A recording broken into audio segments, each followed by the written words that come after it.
All right, Erev Tov, everybody. Moving on to Mitzvah Pei Daled. It's a long one, but I'll take some pieces of it.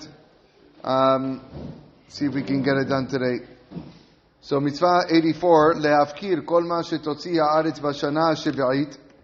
We're commanded to relinquish the ownership of everything that our land produces in the seventh year. Shehi nikret mipenei ha'maaseh hazeh shenitchayavnu ba, which is called, by virtue of this act, which we're obligated to do, Shnat HaShemitah.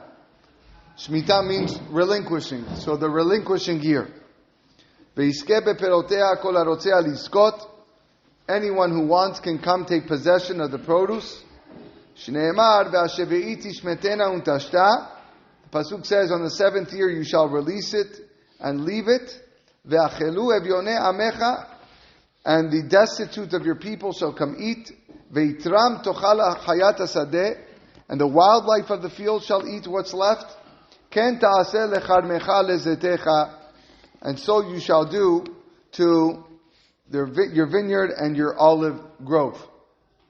I'm skipping a piece because he explains why he specifically mentions zait and geffen, olive and vineyard. It's a little longer piece. We'll just skip it and we'll say here, u'mitzvah zu shehi le'afkir kol perotea.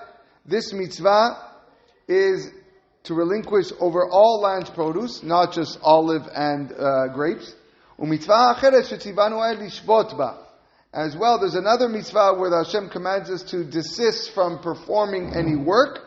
Kemo shekatuv bechitisa becharish u'bakatzir tishbot. Desist from plowing and harvesting. Kesher echad mehen. So there's two mitzvot when it comes to Shemitah. There's mitzvah of a positive mitzvah to let your land be fallow and not and just let people come and take it. And then there's another lo ta'aseh of don't harvest, okay, and don't plant and don't do anything to the land. So there's two mitzvot in connection to the mitzvah of Shemitah. So now, mishorshei mitzvah, the purpose of this mitzvah, likboa belibenu, to instill and to draw an image in our minds, inyan chidush ha'olam, the matter of the creation of the universe. What's going on here? Why am I thinking of the creation of the universe when I'm letting my land, leaving it fallow? So he explains, the pasuk says that God made the heavens and the earth in 6 days. Ubayom hashavi'i lo bara davar. And on the seventh day, he didn't create anything. Hichtiv menucha al atzmo. So he instructed Moshe to write wording of rest in reference to himself. Pasuk says, Vayishbot bayom hashavi'i, and he rested on the seventh day. Ulma'an asiv vela'akol usharesh merayonenu. In order to remove and uproot from our thoughts devara kadmut asher ya'aminu hakofrim b'Torah, what some of the deniers of the Torah believe, in which they want to destroy all of the Torah's watchtowers. It becomes dependent upon us, yom yom v'shana shana, daily and yearly, al davar zeh, to reflect upon this, on how Hashem created the world, which is limnot shesh shanim velishbot v'sheve'it. We count 6 years of work and we rest in the seventh. And therefore, not only am I counting Shabbat in the week, but I'm also counting Shabbat in the years, and by doing so, the idea of B'riyat Olam, on how Hashem created the universe, never leaves us, and never leaves our consciousness. The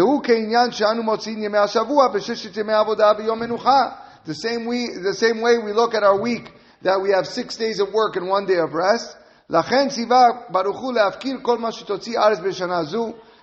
commands us to relinquish everything that comes out of the ground, all the produce on this Shemitah year, milvad hashevita ba, aside from the command of resting during the Shemitah, kedesh yizkor ha'adam, so that a person will remember, ki ha'aretz shemotzia elav ha'perot b'chol shana v'shana, that the land that is bringing forth all this produce is lo bekocha uskulata totzi, is not doing it out of its own strength. Ki yesh adon alea ve'ala adonea. There is a master that is desiring, that wants his produce to come out, hu metzaveh elav le'afkiram, and therefore he is commanding us to relinquish it and not take it. So that's one reason why we have this mitzvah. Ve'od yesh to'elet imsa badavar. There's another benefit. Liknot bazeh midat havatranut. By doing so, we acquire a special midah that is hard to attain, a midah called vatranut. Vatranut means yielding. So meaning a willingness to forego what is deserving to me. Meaning, I own this land. This land is mine. I work hard, okay, and I plant, and this is my parnasa. And therefore, all the produce that technically sprouts from this land is mine and is deserving to me. And now, by observing the year of Shemitah, I am acquiring a new midah of, yes, I know this is deserving to me, but I'm ready to forego it.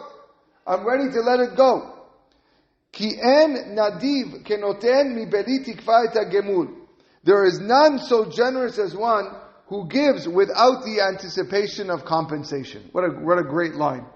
Right? It's much better to give without expecting anything in return than to give and expect something in return. So if a person does so, a person is ready to give all of his produce to the poor people to come and take without any worldly compensation, it's a tremendous chizuk and a tremendous acquiring of this midah of vatranut. There's another benefit to a person who acquires this mitzvah, who performs this mitzvah of Shemitah. Of course, he will increase his trust in God. Anyone who can find in his heart to be mafkir, to let go, relinquish to the world, all the produce of his land and the inheritance of his ancestors in 1 year, and he and his family are accustomed to doing so, you will never find a trait of miserliness or a lack of trust in this person and in this family. Really, how difficult that is. Imagine a person, it's hard for us to think about this. None of us really own farms. In Israel, they own farms. And this is really a real thing. But if you wanted to compare apples to oranges, okay, imagine a person gives up his whole salary for 1 year. 1 year. Okay, that's it. Whatever, my whole salary, I'm just donating it. And I want nothing back from it. In the 6 years going to have. Yeah, you're right. So there you get a bitachon. There's an element of trust that in year number 6 you're going to make more, that it's going to last you into the 7th, knowing that you're ready to 7th, I'm going to give up everything. It's a tremendous level of bitachon that a person has. There's a lot of laws over here. We're not going to go through all of them. We'll just do a few. Midina mitzvah. The laws of this mitzvah include mahen advarim me'avodot haaretz. What exactly does this mean to work the land that we're not allowed to do? She'en lanu bechiyuv shvita kegon zriya, planting, zmira, pruning, ksira, harvesting, betzira, picking. Vasher hen asuro midrabanan. You have certain ones that are not allowed according to rabbinic decree. Mezabel vechofer, fertilizing and digging. Ve'avodot sheba'ilan kegon chotech mimenu yabelet. You can't do any work on the trees. You can't cut off and snip off any growths from the trees. Porek mimenu alin. You can't remove dry leaves or badin v'yeveshin or branches from it that are dry. Me'abek be'avak or me'ashen tachtav la'amit atolad. You can't apply any dust or fumigation to kill any bugs or worms. Sacha netiot. You're not allowed to smear the saplings. Kotemu mefazeg ha'ilanot. You can't put ash on the roots or support the trees. All these things you are not allowed to do on the year of Shemitah. There's a lot of laws over here that he goes through, but for the sake of time, we'll see if we can just finish. This mitzvah applies to men and women, but only in Eretz Yisrael. Ubizman sheYisrael sham. And biblically, it only applies when the majority of Jews are living there. Shneimar ki tavo el haaretz. When you come to the land. Rabbinically, nowadays, this applies only in the land of Eretz Yisrael. any place that those that came up from Babylonia took possession up unto Keziv. Keziv is in the northwest corner of Israel. Asur ba'avodah. You can't do any work. Any aftergrowth or sprouts is prohibited for consumption. Because those places are sanctified. Syria is not Syria that we have today. Syria is mina mekomot shekavash David kodem shenichbesha Eretz Yisrael kula. It's among the areas which David HaMelech conquered before all of Israel was conquered. This is called an individual conquest. It is inclusive of Aram Naharaim, that's the northern part of Syria, east of the Euphrates. That's where Abraham Avinu came from. Aram Tzova, that is also northern Syria, where Aleppo, Aram Tzova, the Aleppo Jews, Halabim. Kegon Damesek ve'Achlab, okay, that's Halab. Becharan, Mekomot Achrim Smuchin Elu. So all these areas, Alpha Pisha and Shvi'it Noaged Bahem Min Torah, even though Shemitah doesn't really apply biblically, Gazu Alen Sheyu Otam Mekomot Asim Bavodah Keretz Yisrael, the rabbis decreed that the work cannot be done over there, Midrabanan. However, Ammon, Moab, Mitzrayim, Shinar, all of these places, Alpha Pisha and Chayavim B'Maaser, even though you have to give tithes, and Shvi'it noheg bahen, there's no mitzvah of Shvi'it for them. V'kol sheken she'en noheg b'shar chutz la'aretz. All the more so, Shemitah does not apply in Canada or the United States. But it does apply in Canada and the United States if you receive produce from Israel. So that is something you have to watch out for. Even in Israel, during the years of Shemitah, especially the year after Shemitah, you have to be very careful that, believe it or not, you have to buy fruit with a good hashgacha on it. That's something unheard of here. Here in Canada, I go to any supermarket I want. I can buy whatever fruit I want. Okay, I don't need a hashgacha. I don't need anything. Okay, if it says made in Israel, I need to take Trumot and Maasrot. I need to tithe it. But that's pretty much it. But in Israel, during the years of Shemitah, and the year after Shemitah, I have to buy fruit with a good hashgacha. I can't just go to any market and buy apples and oranges and avocados. It has to be with a good hashgacha, knowing that the proper laws of Shemitah were followed during that year. Ve'over aleha ve'nar karmo sadeo b'shvi'it. Someone who transgresses this mitzvah and he locks his vineyard or field in the 7th year, meaning he doesn't allow the poor people to come in and take. Or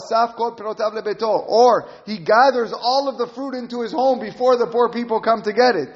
Bisman she'isel admatan, during the times when the Jews are living in the land, bitel aseh, has violated a mitzvah obligation. Umikol makom mutar le'esov men me'at me'at el habayit ve'lechol. Nevertheless, although you cannot harvest your field in a normal way, you are still allowed to gather produce in small quantities and eat it, because you got to survive.